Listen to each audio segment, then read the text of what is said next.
This channel does not promote any violent, harmful, or illegal activities. All content provided by this channel is meant for an educational purpose only.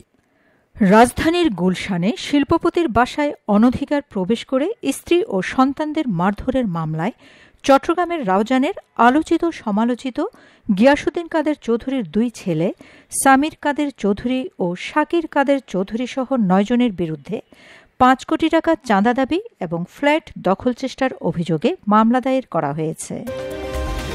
৮ই September ঢাকার অতিরিক্ত chief metropolitan magistrate Ziadur রহমানের আদালতে মরহুম শিল্পপতি মাইনুল ইসলামের স্ত্রী ফারজানা আন্না ইসলাম মামলাটি দায়ের করেন।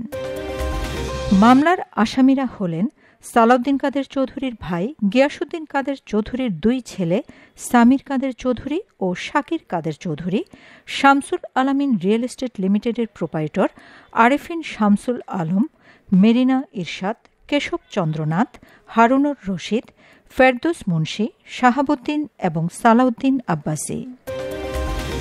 মামলার বিবরণী থেকে জানা যায়, গুলশানের মডেল টাউন এলাকায় ৬তলা ভবন নির্মাণ করার জন্য আরেফিন শামসুল আলমের সাথে ২০০৬ সালে মাইনুল ইসলাম এবং ফারজানা আন্না ইসলাম দম্পতি ভবন নির্মাণের চুক্তিপত্র সম্পাদন করেন।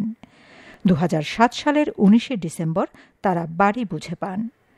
মাইনুল ইসলাম ২০০৮ সালের ২৪ মার্চ মারা যান।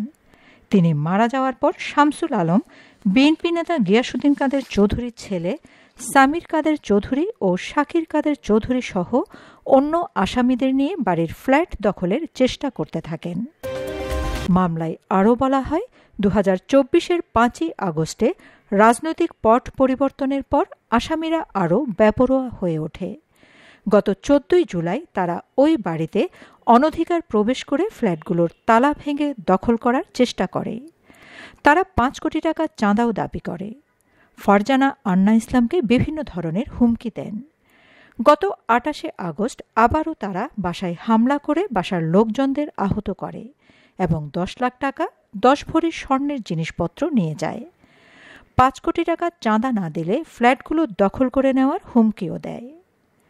যাওয়ার সময় আসামিরা বাসার নিচে গ্যারেজ ভাঙচুর করে প্রায় ৩ কোটি টাকার ক্ষতি সাধন করে। বাদীপক্ষের আইনজীবী মোর্শেদ হোসেন শাহীন জানান, আদালত অভিযোগ আমলে নিয়ে তদন্ত সংস্থা ক্রিমিনাল ইনভেস্টিগেশন ডিপার্টমেন্ট সিআইডিকে অভিযোগের বিষয়ে তদন্ত করে ১ মাসের মধ্যে প্রতিবেদন জমা দিতে বলেছেন। Shamima Chowdhury Shammi, BNA news 24।